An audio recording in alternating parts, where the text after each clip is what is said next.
o enterro do tesoureiro do PT lá de Foz do Iguaçu, que foi morto a tiros por um policial penal federal. Aconteceu agora há pouco no cemitério municipal Jardim São Paulo, em Foz do Iguaçu. Mas a história, né, Rafa, ela teve várias atualizações hoje ao longo do dia. É uma história bastante chocante. Obviamente a gente sente os reflexos e a sociedade bastante consternada, né, chocada com o que aconteceu. Aí esse caso extremo ainda se investiga para de fato ter uma conclusão de que foi a motivação mesmo, né, de um acirramento aí de rivalidade política, o que teria motivado esse crime. Mas desde cedo a gente vem acompanhando uma série de interlocuções e também de desdobramentos em torno disso tudo, né? Então, por exemplo, a Secretaria de Segurança do Paraná resolveu trocar a delegada Iane Cardoso, responsável pela investigação do assassinato de Marcelo Arruda, que é o tesoureiro do PT em Foz do Iguaçu, aniversariante a vítima no caso, e portanto agora quem vai assumir é a delegada Camila Cossenello, que é chefe da Divisão de Homicídios e Proteção à Pessoa. Inclusive, muitos representantes políticos vinham pedindo essa substituição, né? Porque a delegada que estava com o caso tinha feito alguns tweets já em apoio ao atual presidente. Então muita gente questionou. Cossenello, que só para corrigir o sobrenome da delegada, né?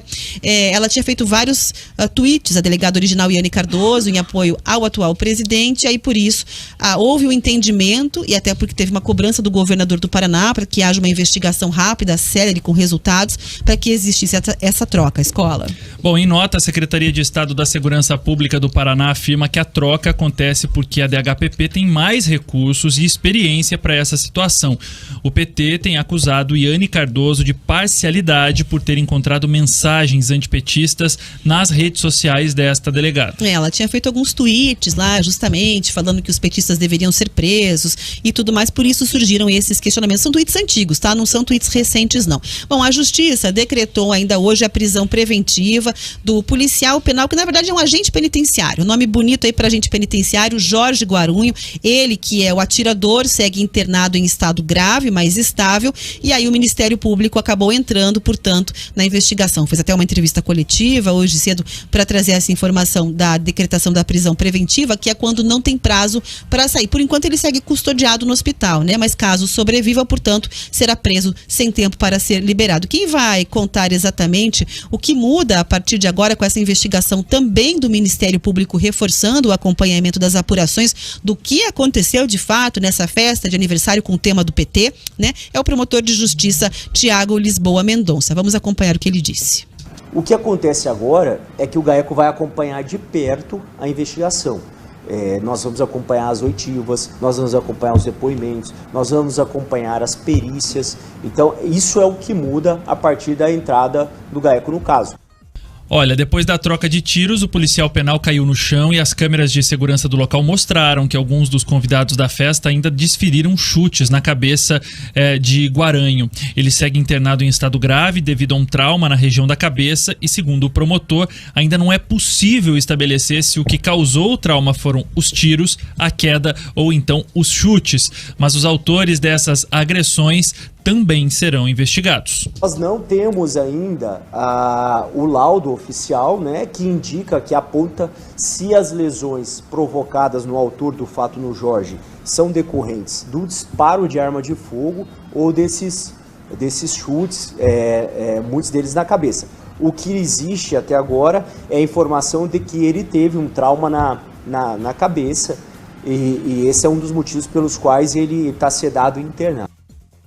Tá aí mais uma vez a manifestação do promotor a respeito disso, e a gente relembra o caso, o Marcelo Aloysio de Arruda, que é a vítima, né, foi morto durante a comemoração do aniversário dele de 50 anos. Isso aconteceu na madrugada, na noite de sábado para domingo. Ele também era um guarda municipal, comemorava aí 50 anos, né, de vida com um tema do Partido dos Trabalhadores e ex-presidente Lula. Não era uma festa oficial de partido, não era convenção partidária, era uma comemoração familiar. Tinham crianças, inclusive, neste ambiente. Né? Quando o agente penal aí, né, ele acabou, o Jorge Guarunho parou o carro em frente ao local, trocou ofensas, proferiu lá o nome do atual presidente, que seria um apoiador dele e tal, e testemunhas afirmam que houve uma discussão aí nesse momento, né, que ele teria dito aqui é Bolsonaro e tudo mais. E aí, segundo relatos, Esse agressor estava com uma mulher e uma criança no carro também, saiu, voltou sozinho, armado, não foi convidado para a festa, acabou invadindo o local, atingiu então o guarda municipal, que revidou, né? E aí há aquele questionamento que já é feito, teve troca de tiros, foi legítima defesa, a polícia que está verificando essa situação, mas o fato é que ele não foi convidado, invadiu o local armado, e aí na troca de tiros, o guarda municipal acabou morrendo e por enquanto o atirador segue internado. Bom, os investigadores ainda não descartam a possibilidade de intolerância política para o que teria causado, né, ou motivado esse crime, mas afirmam que ainda é cedo para cravar essa informação. Vamos falar com o Juliano agora, porque, Pedroso, a gente está falando aqui, claro, de um crime que chocou o Brasil nesse fim de semana, ainda mais a gente falando de uma corrida eleitoral, a gente também tem essas discussões, direita, esquerda, o que teria motivado, se foi intolerância política ou não, se já havia uma desavença ou não. Aqui, claro, a polícia precisa fazer o papel dela e que seja rápido, mas não deixa de ser um crime que choca por diversos parâmetros, né? Por diversos lados que a gente olha, tudo parece algo inacreditável. Escola, é absolutamente chocante o que a gente está acompanhando. Chocante. E por que isso? Primeiro fator é que nós estamos acompanhando aqui que 2 famílias foram desfeitas por um momento, sabe, absolutamente trágico, em que, olha, eu não consigo descrever o nível de barbaridade que é alguém invadir a festa, o espaço do outro, tá? Causar uma violência. Felizmente, o aniversariante ali, de certa forma, né, tinha condições de se defender, defendeu ele, defendeu sua família, infelizmente ele veio a óbito. Agora, a gente está discutindo aqui, além dessa questão da polarização, ou se teve motivação política, e quem vai determinar, como bem salientou a escola, é a polícia. Agora, o que me causa mais revolta ainda é acompanhar o uso político dessa situação. Porque independente do que motivou os dois ali, tem gente que está querendo tratar isso como algo estrutural.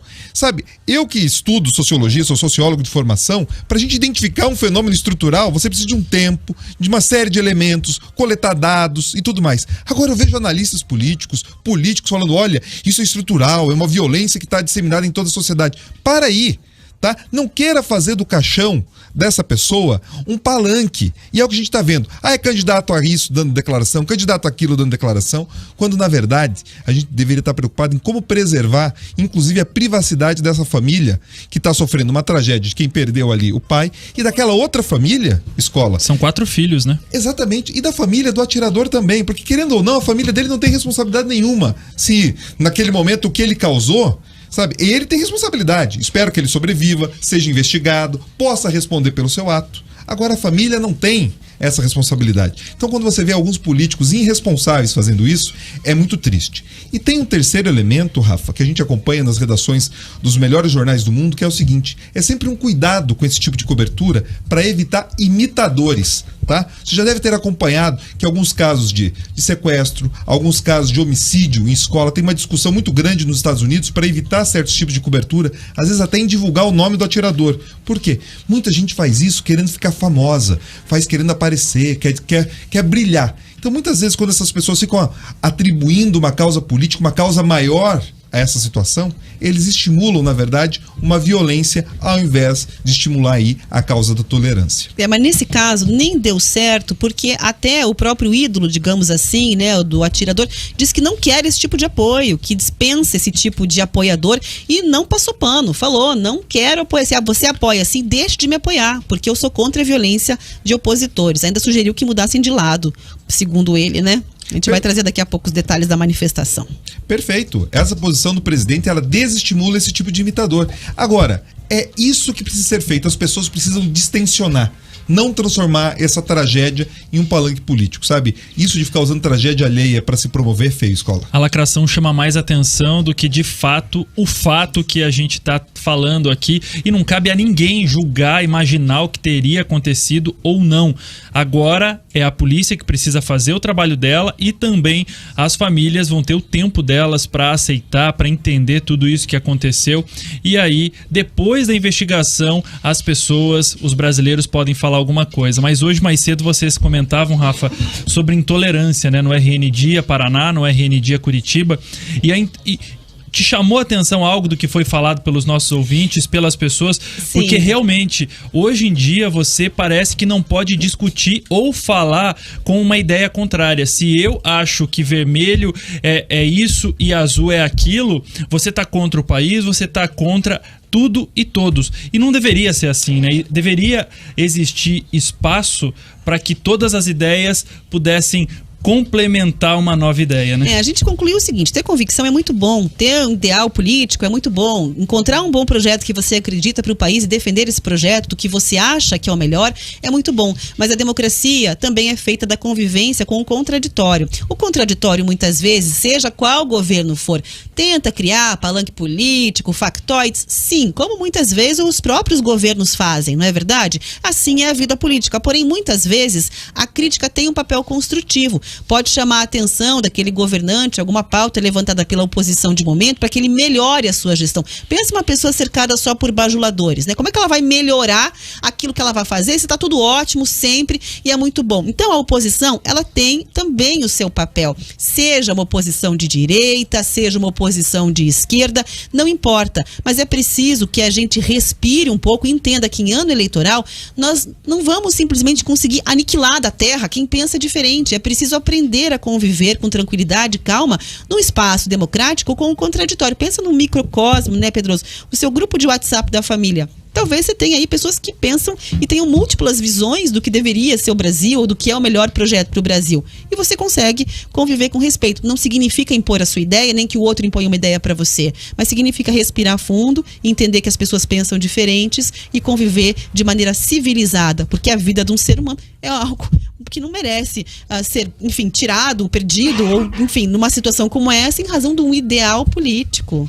Olha, por motivo... Motivo algum, óbvio. Nem o motivo justifica. Não, e nesse caso, a Rafa chama atenção para um fator que é tão importante, que a gente exercitar essa tolerância. Porque muitas vezes a gente está até notando, a Rafa falou assim, eu vejo nos meus grupos de WhatsApp uma escalada de intolerância, sabe? Um compartilha uma situação, o outro compartilha outra, e ninguém às vezes tenta desconstruir o argumento. Não sei, talvez o meu grupo de WhatsApp, que alguns que eu participo, sejam menos civilizados, mas as pessoas vão direto pro ataque, sabe? Não é o teu argumento que não presta, é você que não presta. E a gente precisa começar a olhar assim, olha, a gente discute o argumento, a ideia, e não necessariamente a pessoa. Eu posso discordar de alguém, mas não preciso querer destruir a pessoa. A escola é igual time de futebol. A gente pode discordar de qual time aquela pessoa torce, mas a gente não precisa sair agredindo ninguém. Tá aí, 4 horas e 41 minutos. A gente vai agora para Foz do Iguaçu. Fidel Alvarenga, nosso repórter da RIC TV de lá, ele nos ajuda a entender um pouco como é que foram essas últimas horas. Ele acaba de sair do enterro do tesoureiro do PT. Vamos ouvir. Boa tarde, Escola, Rafa e Pedroso. Nós acompanhamos agora há pouco o enterro de Marcelo Arruda, o guarda municipal que foi morto a tiros no último fim de semana, no próprio aniversário. A Secretaria de Segurança Pública do Estado já substituiu a delegada que vai presidir esse inquérito. Mesmo assim, a delegada aqui de Foz do Iguaçu acompanha e ajuda também nessas investigações. Além disso, o Ministério Público do Paraná também designou o GAECO para acompanhar de perto essas investigações, ouvir testemunhas e tudo que for pertinente às novas evidências que possam revelar qualquer outra situação em relação a este fato que chocou mesmo o Brasil. Lembrando que Marcelo Arruda era guarda municipal há 28 anos aqui em Foz do Iguaçu. Ele nunca escondeu sua posição política e comemorava então seus 50 anos com a família e os amigos quando entrou em confronto com Jorge Guaranho, que é agente penitenciário federal de Catanduvas, mas que mora aqui em Foz do Iguaçu. Inclusive, ele ainda está internado no Hospital Municipal de Foz do Iguaçu em estado grave. Mas a polícia já garantiu que ele está sob escolta policial e, se receber alta, irá direto para a cadeia. Escola, Rafa, Pedroso. Obrigada, Fidel, pelas informações aí direto de Foz do Iguaçu, trazendo a cobertura pra gente. Obviamente teve